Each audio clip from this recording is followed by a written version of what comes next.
जय हिंद। आज हम लोग देखेंगे चंपारण सत्याग्रह आंदोलन, जो कि बिहार के एग्जाम से लगातार, अगर बिहार का कोई स्पेशल एग्जाम होती है तो लगातार इसमें से क्वेश्चन पूछे देते। इस बार भी पूछा हुआ था बीपीएससी में चंपारण सत्याग्रह आंदोलन से क्वेश्चन। तो देखते हैं चंपारण सत्याग्रह आंदोलन का शुरुआत कैसे होती है, तीन गठिया प्रथा को कैसे समाप्त करता है। और उसके बाद आप लोग लेक्चर में बने रहिए और पूरा इसको डीप में हम समझा रहे हैं। आप लोग लेक्चर से ध्यान से सुनिए, लेक्चर को ध्यान से सुनिए। ठीक है। बिहार के चंपारण जिले बिहार का चंपारण जिला का भीतिहरवा गांव का रहने वाले राजेंद्र शुक्ल थे। उसी के रिक्वेस्ट करने पे महात्मा गांधी बिहार का चंपारण पहुंचा सत्याग्रह आंदोलन करने के लिए।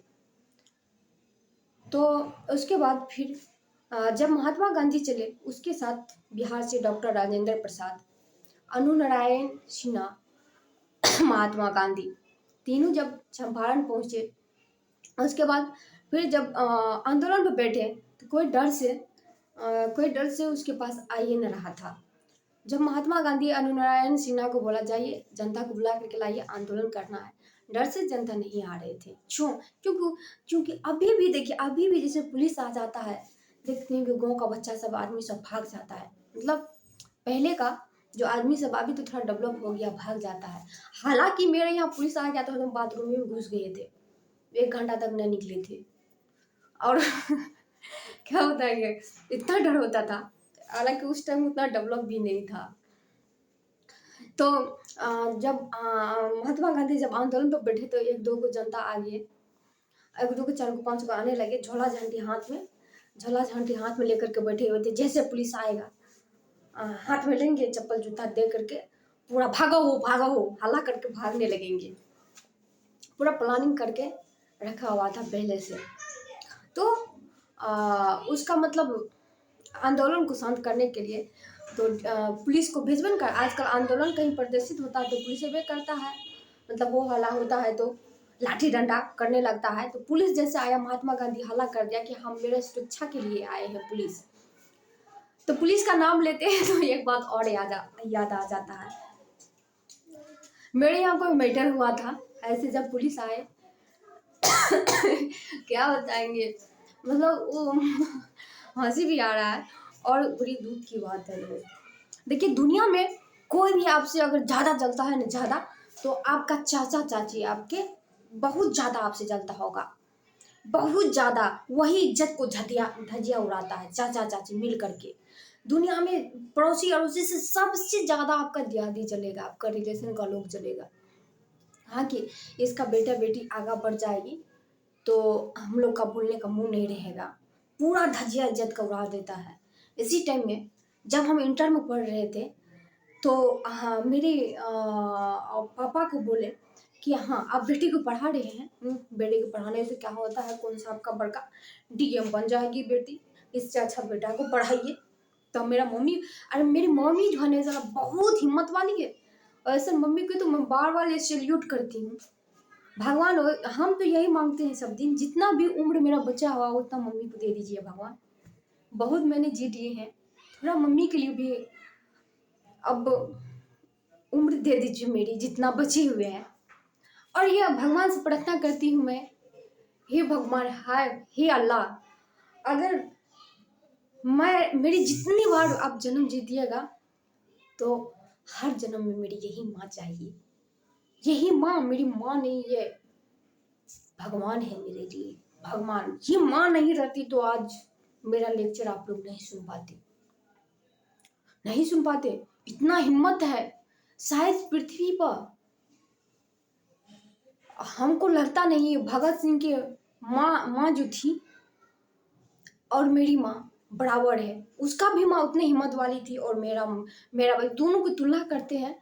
उसके आंख के सामने उसका अंग्रेज ने भगत सिंह को फांसी पे चढ़ा दिया था। भगत सिंह क्या बोले थे, माँ टेंशन नहीं लीजिए, मेरे जैसे आपको माँ करने वाले इस पृथ्वी पर बहुत सारे मिलेंगे, लेकिन हमको आजादी दिलवा करके रहना है भारत को।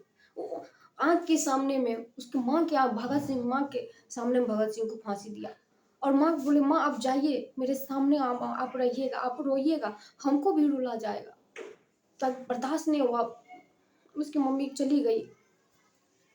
उससे अगर तुलना करते हैं मेरी माँ कम नहीं है। बहुत सारी गांव का आदमी ने भी मेरी माँ को ताना मारे, घर बेटी को पढ़ा रहे हैं, ऐसे कर रहे हैं, वैसे कर रहे हैं। मेरा भैया, अगर मेरा भैया मेरी जो भाजी जो है, मेरे भाई हमसे बड़े हैं, उसको उसको पढ़ने के लिए माँ बाहर भेज रहे थे, तो गांव का आदमी उसको सिखा रहे थे, काहे तुम बाहर जा रहे हो पढ़ने के लिए, जौन पंजाब कमा हुआ मस्ती उस्ती करना।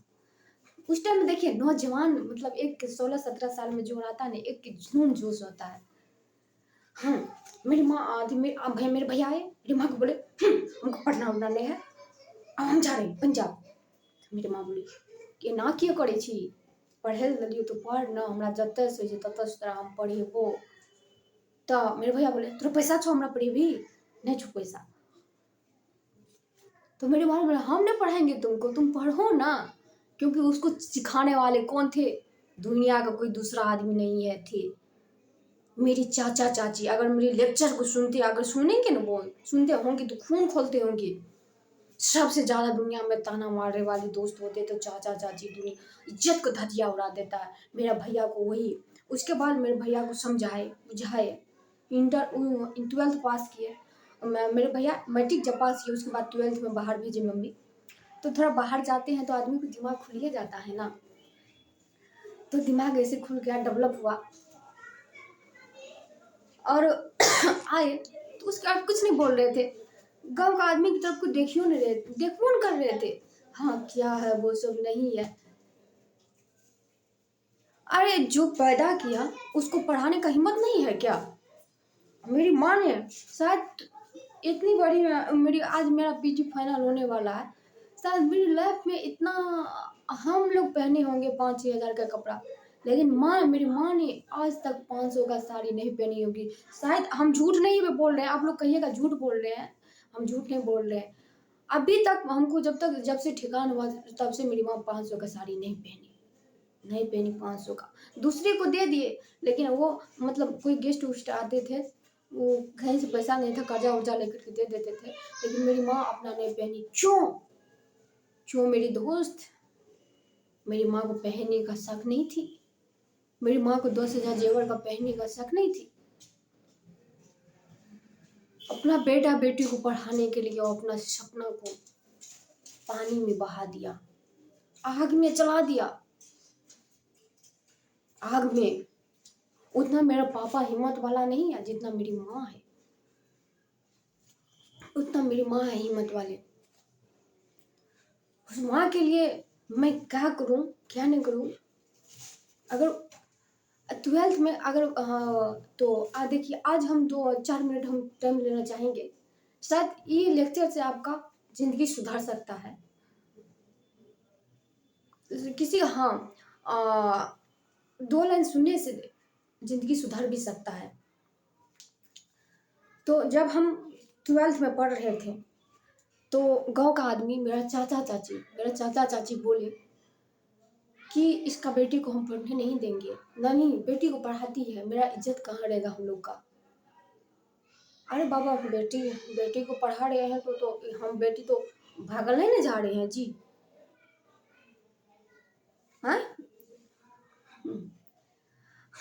क्या बताएंगे मेरी दोस्त, याद करते हैं ना उस टाइम में तो मुखिया सरपंच सबको बोल दिए थे। हम जाते थे 10 किलोमीटर, 3 महीना मेरा एग्जाम को बचा हुआ था, इंटर में जो पढ़ते थे, साइंस रखे थे, 3 महीना बचा हुआ था, 3 महीना की 2 महीना मेरे अंदर से आग लगा हुआ था। उसमें देखिए मतलब थोड़ा एज 16-17 साल में देखिएगा, मतलब खून पानी जो सोचेगा उबालता हुआ एक खून रहता है, जो सोच लीजिएगा ना मन में वो कर करके ही रहता है।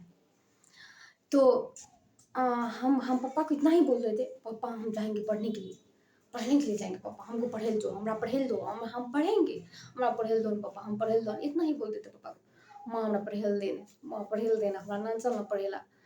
तो गांव का आदमी बोला आपका बेटी का शक है ना, तो आप अपना साइकिल से इसको 3 महीना तब तक कोचिंग करवाइए। तो कितना दिन मेरा पापा को भी काम संभालना रहता था, एक नहीं थे हम, मेरा भाई था, हम थे, मेरी बहन थी, 3 भाई बहन थे पढ़ने के लिए। एक दो रोज तो उस टाइम में इतना मतलब मेरा कंडीशन घर का खराब था कि टाइम में पहनने के लिए चप्पल नहीं थे। बाहर जाने ही नहीं देते थे मेरे पापा को कमाने के लिए। गाँव का लोग सब इतना इतना मतलब ऐसे क्या बताएंगे व्यवहार किया है। मेरे परिवार को लूचा लफड़ नहीं है, एक संतान है, बहुत छोटा फैमिली है हम लोग, बहुत बिल्कुल छोटा फैमिली है। और जहाँ मेरे पापा अगर बाहर निकलते, मेरी मम्मी हार्ट का पेशेंट है।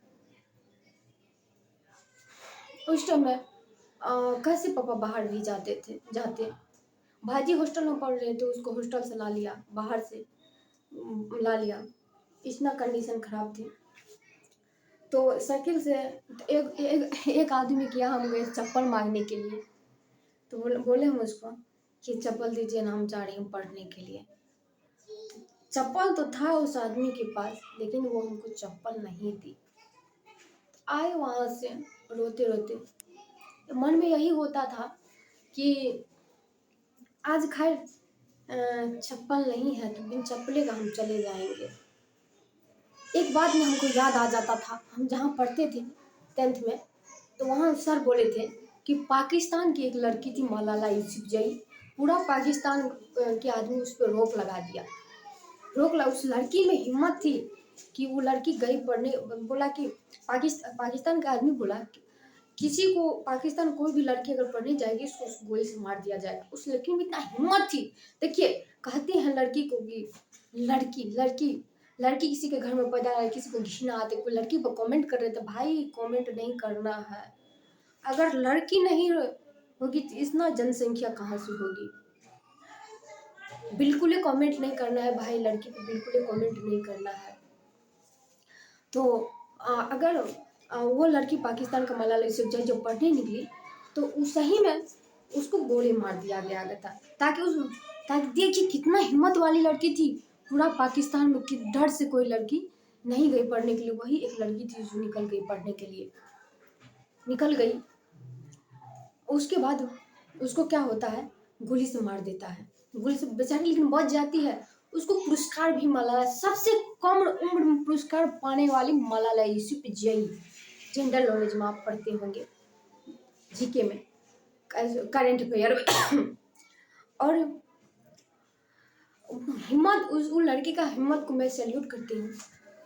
बहन, आप जैसे बहन अगर इंडिया में अगर 4-5 गो रहेंगे तो इंडिया का नाम पूरा रोशन हो ही जाएगा, और हो रहा ही। हम लोग किस काम के हैं? अरे भाई कितनों तू ताना मार ले, उससे हमको कोई मतलब नहीं है।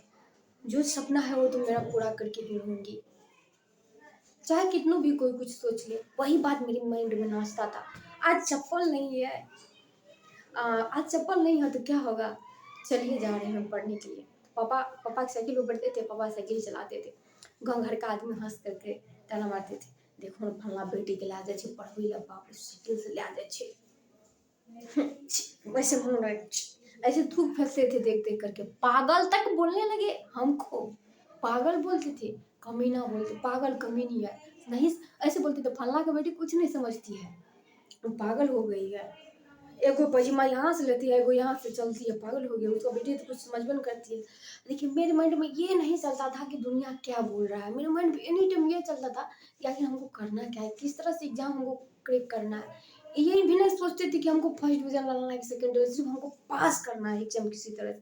अगर नहीं पास हुए ना, मेरा मम्मी पापा की मुड़ी कहीं पर नहीं रहेगा, कहीं पर नहीं रहेगा, बोलने का मुंह भी नहीं रहेगा। ऐसे ताना मारते थे लोग। तो एक दो रोज गए, कितना कितना दिन मेरे पापा जाएंगे, मेरे पापा को भी काम है ना, कमाएंगे तभी तो हम लोग खाते ना, कैसे खाते।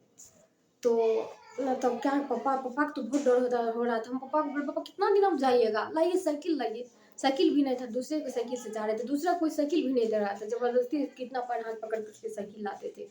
साइकिल लाए तो सरपंच का घर NH57 के बगले में है, मेन रोड का, उसी होकर के जाते थे पढ़ने के लिए। तो पढ़ने के लिए निकलते थे, द्वार पर मेरे द्वार पर 1000 को आदमी आ जाता था। अल्लाह का बेटी का कितना हिम्मत हो गया, अरे मेरे सामने से साइकिल लेकर के निकल गया, मेरे सामने से कितना हिम्मत आकर के ताना मारने लगती थी। मेरा अंकल आकर के आते थे, मुखिया सरपंच को लेकर के आते थे, द्वार पर बैठा देते थे। अरे क्या क्या नहीं किया तो मेरे अंकल, मेरे चाचा चाची इज्जत का धजिया उड़ा दिया, धजिया। शायद हमको लगता है कि अपना पूरा हम लाइफ एगो बुक लिखेंगे ना, शायद एगो क्या 10 को बुक लिखेंगे ना, वो भी कम पड़ जाएगा, वो भी कम पड़ जाएगा। दोस्तों, मेरी बहन, कोई भी चाहे बहन हो और भाई हो, गरीबी को देख करके जूझना नहीं है। जिस हमने बहुत गरीबी को किया, बहुत गरीबी को देखे, बहुत, यहाँ तक कि मेरे घर में अगर क्या बताएंगे, मेरी मम्मी हम लोग को खाना दे देती थी, और जिस रोज चावल कम था मेरी माँ बोलती थी कि आज भूख नहीं है, आज हम नहीं खाएंगे। बोलते थे क्या है माँ, कहा किला नहीं खेबी, खा लिया ना कंटा, ले नहीं खो तो आप खा ले।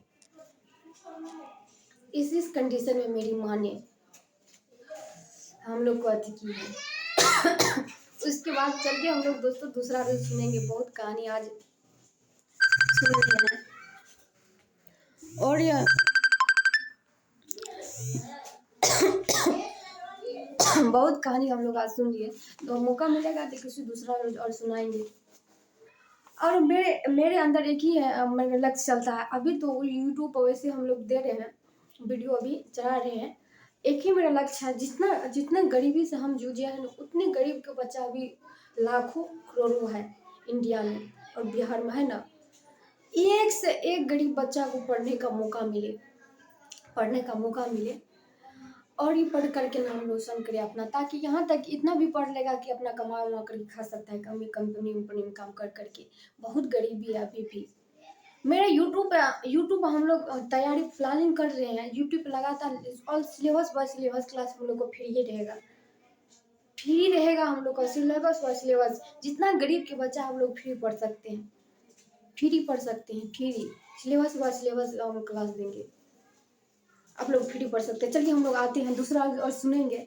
तब तक अगर कहानी आप लोग अगर थोड़ा ध्यान से सुने होंगे तो सोचिए और समझिएगा कि क्या बोले हमने। कितनो गरीबी आ जाए, कितनो आंधी कितनो तूफान आ जाए, उससे डरना नहीं है मेरी दोस्त।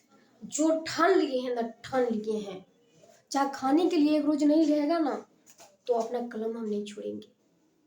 एक रोज भूखे रहेंगे ना, भूखे भूखे तो मौसम कितना रोज रह चुके हैं, आंख से आंसू गिरता था, कलम हम नहीं छोड़ते थे। हमसे ज्यादा गरीबी कोई और देखा होगा? कोई नहीं देखा होगा मेरी दोस्त। बहुत गरीबी से मैं जूझी हूँ, बहुत गरीबी से मैं जूझी हूँ। यहाँ तक कि खाना अगर बाहर बनाते थे ना, पैसा नहीं रहता था तो मम्मी को बोल नहीं पाते थे कि माँ हमको इतना रुपया भेजो, हमको काम है। 2000 का काम रहता था ना तो 800 बोलते थे भेजने के लिए, 500 बोलते थे, ताकि मेरी मम्मी बोल नहीं दे कि घर आ जो, पैसा नहीं है मेरे पास, मेरा पढ़ाई छूट जाएगा। नमक पानी रोटी खा खा करके पढ़े हैं, विश्वास नहीं होगा मेरी दोस्त। नमक पानी रोटी 2-2 3-3 रोज तक खाते थे, किसी किसी रोज तो ऐसे भूखे भी रह जाते थे। उस गरीबी को मैं कैसे भूल सकती हूँ, उसको ध्यान में रखते हुए जो जो गरीबी से यानी पीछा हट रहा है कि मेरे पास पैसा नहीं है पढ़ने के लिए। मैं एक बार मोटिवेशनल वीडियो जरूर सुनूंगी कि किसी रोज स्पेशल क्लास लूंगी मैं अपने लाइफ के बारे में। आप लोग बने रहिए और चलते हैं हम लोग चंपारण सत्याग्रह। देखिए चंपारण सत्याग्रह और आते, चंपारण सत्याग्रह ये बिहार का एक चंपारण जिला है। चंपारण जिला में एक भीतिहरवा गांव के रहने वाले एक राजेंद्र शुक्ल है, उसी के रिक्वेस्ट करने पर महात्मा गांधी चंपारण पहुंचे थे। चंपारण पहुंचे और चंपारण पहुंचे जब बिहार से डॉक्टर राजेंद्र प्रसाद और अनुनारायण सिन्हा थे, और सब मिल करके जब आंदोलन पर बैठे, जब गए ना जनता सबको बुलाने के लिए, चलिए आंदोलन करना है, आंदोलन करना है, तो कोई नहीं, डर से आ रहे थे, सब भाग रहा था पुलिस के डर से। हाँ पुलिस आ जाएगा, ढीम आ जाएगा, केस कर देगा, क्या होगा क्या नहीं होगा, बाप रे, केस वोस हो जाएगा तो क्या करेंगे, डर होता था ना। तो जब पुलिस आए, जब 4-5 गो आदमी, महात्मा गांधी बोले अरे कुछ नहीं होगा, आप लोग बैठिए, हम है ना आप लोग के साथ। तो बैठा 4-5 गो आदमी। जब पुलिस आए तो महात्मा गांधी हल्ला उठा दिए कि हाँ पुलिस सुरक्षा वालों, पुलिस सुरक्षा वालों, आप लोग शांत से बैठिए, शांत से बैठिए, आंदोलन चालू रखिए। जब आए तो पूरा जनता भीड़, पूरा जनता, मतलब इतना भीड़ लग गया कि बता नहीं सकते हैं।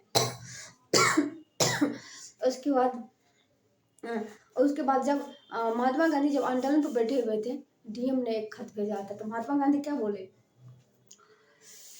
कि हम लोग इस आंदोलन का विरोध कर रहे हैं और यह इंग्लैंड के कानून में इस धारा में लिखा हुआ है, आप हमें शांतिपूर्वक सुरक्षा दे। और नीचे में लिख दिया रजिस्टर फॉर इंग्लैंड। और बाप रे, उसका तो दिमाग चुक गया, अरे भाई क्या है, कहाँ से आ गया कि कानून पढ़ा रहा है। तो डीएम को लगा ये अब नहीं है मानने वाले गांधी जी, तो डीएम को झुकना पड़ गया, महात्मा गांधी के सामने में झुकना पड़ गया और तीनकठिया प्रणाली को वापस लेना पड़ गया, उसको वापस लेना पड़ गया तीनकठिया प्रथा को। 20 कट्ठा में जो 3 कट्ठा प्रथा, हाँ 20 कट्ठा में जो 3 कट्ठा पनीर का खेती जो उगाई जाती थी, किसान का जमीन पूरा बंजर हो जाता था, कुछ उगाता ही नहीं था, बहुत घटा होती थी, किसान को बहुत चीज नष्ट होती थी। 3 कट्ठा में उपजेगा तो कोई गरीब किसान तो खाएगा नहीं जी। 3 कट्ठा का जमीन पूरा बंजर हो जाता था और जबरदस्ती तिल का खेती करवाई जाती, तो वो भी उचित दाम पर खरीदता ही नहीं था अंग्रेज। उचित आधा आधा 50% भी 25% भी नहीं मिलता था किसान को और लास्ट में डीएम को झुकना पड़ गया महात्मा गांधी के सामने में। तो हम यह कह सकते हैं या कहा नहीं, बिल्कुल है, महात्मा गांधी के द्वारा जो चलाया गया चंपारण सत्याग्रह आंदोलन बिल्कुल सफल आंदोलन था, बिल्कुल सफल आंदोलन था। उसके बाद आइंस्टीन ने महात्मा गांधी को क्या बोले कि शायद कोई विश्वास करेगा पृथ्वी पर हार मांस वाला व्यक्ति आए थे, इतना चमत्कार करके गया था। कई बार आइंस्टीन खत भी लिखे महात्मा गांधी को आने के लिए, तो जाने से इनकार कर दिए, शायद बाद में गए भी होंगे। इसी को हम लोग बोलेंगे चंपारण सत्याग्रह। देखिए खास इसमें उतना नहीं है, चंपारण सत्याग्रह में ये महात्मा गांधी का जान भी जा सकता था। चंपारण सत्याग्रह में महात्मा गांधी की जान भी जा सकते थे, किसने बचाया महात्मा को, बत्तख मियाँ ने बचाया। हालांकि उतना भीड़ भाड़ था। इस बार इस बीपीएससी में क्वेश्चन पूछा गया, चंपारण सत्याग्रह आंदोलन में महात्मा गांधी का जान किसने बचाया था, तो बत्तख मियाँ ने बचाया। बिहार का जब स्पेशल एग्जाम होती है तो चंपारण सत्याग्रह आंदोलन से क्वेश्चन पूछे देता है कहीं न कहीं एग्जाम में। बिहार का अगर स्पेशल एग्जाम होती है तो इसको देखेंगे। देखिए इसमें मेन पॉइंट क्या है, चंपारण सत्याग्रह कहाँ से स्टार्ट होती है तो बिहार का एक जिला है चंपारण, वहीं से स्टार्ट होती है। तो किसने किया था, महात्मा गांधी ने इसकी अध्यक्षता किया था चंपारण सत्याग्रह का। उसके बाद इसमें क्या था, मेन था 3 कट्ठा प्रथा, 3 कट्ठा प्रणाली या 3 कट्ठा प्रथा। 20 कट्ठा में 3 कट्ठा नील का खेती उगाई जाती थी जबरदस्ती, और जमीन वो का बंजर हो जाता था, जमीन बंजर, कुछ उसमें उपजता नहीं था, किसान से उचित दाम पर खरीदता भी नहीं था, किसान को बहुत घाटा होती थी। और इसी को मतलब समाप्त करने के लिए महात्मा गांधी ने चंपारण सत्याग्रह स्टार्ट की। और उसके बाद महात्मा गांधी को जहाँ 3 लक्ष्य था ना, वो जान से भी प्यारा था। चंपारण सत्याग्रह में खास कुछ नहीं, एक लाइन में याद हो जाएगा। चंपारण सत्याग्रह कब हुआ था, तो 1917 ईस्वी में। कहाँ से, बिहार में वही चंपारण जिला से, वहीं से शुरुआत होती है। उसके बाद महात्मा गांधी का जो था 3 लक्ष्य, वो जान से भी प्यारा है, जान से भी प्यारा था। कौन कौन, हिंदू मुस्लिम एकता, छुआछूत का संघर्ष, भारतीय स्त्री में सुधार लाना, तीनों लक्ष्य उसका जान से भी प्यारा था, जान से भी प्यारा था मेरे दोस्त महात्मा गांधी। अगर महात्मा गांधी अगर आंदोलन को बैठते थे ना, तो कितना कितना को शरीर से पसीना जाने लगता था, पहुंचते थे, क्योंकि वो उस देखिए आज का लोग लंदन जाने के लिए सोचता था, उसी टाइम में वो लंदन से पढ़ाई किए हुए थे, वकालत का तैयारी किए हुए थे, वकील का। तो सोच सकते हैं मतलब कितना वो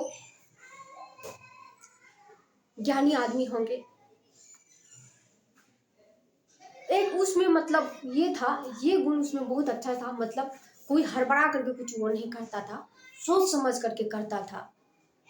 जो भी काम लेना था ना उसको दिमाग से करते थे वो। सोचते थे अगर हड़बड़ा करके कहीं करेंगे कोई चीज तो अंग्रेज तो मेन लीडर को चुन करके मारते हैं। तो ऐसे में तो भारत को आज़ादी दिलाना बहुत मुश्किल हो जाएगा। खैर इसको हम देखेंगे 1857 की क्रांति को, इसको हम पूरा देखेंगे विस्तार रूप से। कब आज़ाद हुआ मेरा भारत, 1857 और 1857 को देखेंगे, 1857 क्रांति को देखेंगे, उसके बाद फिर तब देखेंगे भारत कब आज़ाद हुआ, कैसे हुआ, ये सब हम पूरा डीप में उसको समझेंगे। तब तक देखते हैं चंपारण सत्याग्रह को इम्पोर्टेंट ऐसा क्वेश्चन और भी बच गया है। देखिए हाँ, चंपारण सत्याग्रह आंदोलन कहाँ, गांधी जी ने 1918 ईस्वी में गुजरात के खेड़ा जिला में कर नहीं दो आंदोलन चलाया था। गांधी जी ने खेड़ा जिला से 1918 ईस्वी में कर नहीं दो आंदोलन चलाया था। कहाँ से, तो खेड़ा जिला से कर नहीं दो। इसका ये मतलब नेतृत्वकर्ता या अध्यक्षकर्ता कौन था, सरदार वल्लभ भाई पटेल अनुयायी कर रहा था। कर्ण ये खेड़ा सत्याग्रह का किसने कर रहा था, सरदार वल्लभ भाई पटेल। ये भी इम्पोर्टेंट क्वेश्चन है। गांधी जी ने 1918 ईस्वी में गुजरात के खेड़ा जिला में कर नहीं दो आंदोलन शुरुआत किया था। इसकी अध्यक्षता या नेतृत्वकर्ता कौन था, सरदार वल्लभ भाई पटेल था। ये भी इम्पोर्टेंट है। उसके बाद फिर हाँ ये देखते हैं, गांधी जी के दबाव में आकर के ब्रिटिश सरकार ने 25% अवैध वसूली वापस लेने का तैयार हो गया था। कितना, तो 25%। उसके बाद फिर हम लोग देखते हैं ये चंपारण सत्याग्रह के कारण ही ब्रिटिश सरकार ने, मतलब चंपारण सत्याग्रह के कारण ही ब्रिटिश सरकार ने तीनकंठिया प्रथा को समाप्त कर दिया है। इसमें खास कुछ भी नहीं है, जो इम्पोर्टेंट था उसको हम लोग देख लिए। और देखते हैं गांधी जी धर्मप्राय हिंदू थे। गांधी जी धर्मप्राय हिंदू थे, लेकिन उसका मानना था धार्मिक दृष्टिकोण से संकुचित न होकर बहुत व्यापक था। मतलब धार्मिक दृष्टि से संकुचित न होकर के वो बहुत व्यापक। उन्होंने लिखा, गांधी जी ने लिखा, भारतीय संस्कृति को न तो पूरी तरह से हिंदू है न इस्लामी है। भारतीय संस्कृति न पूरी तरह से हिंदू है, न पूरी तरह से इस्लामी है, न पूरी तरह से संस्कृति है। गांधी जी ने लिखा यह संस्कृति है सबका, मतलब सबका एकमेव है, सबका। गांधी जी ने लिखा भारतीय संस्कृति न पूरी तरह से हिंदू है, न संस्कृति है, न इस्लामी है, सबका एकमेव है। तो इसमें इम्पोर्टेंट पॉइंट अब कुछ रहा भी नहीं खास, जितना था सब हम बताइए दिए। तो उम्मीद करती हूँ आज का लेक्चर आप लोग को समझ में आए। तो नेक्स्ट क्लास इसी टाइम में फिर होगी कल, तो आप लोग वीडियो में बने रहिएगा। अगर पसंद आए तो लाइक, सब्सक्राइब और शेयर जरूर कीजिएगा मेरी वीडियो को। धन्यवाद। मेरी क्लास यहीं पे ख़त्म होती है।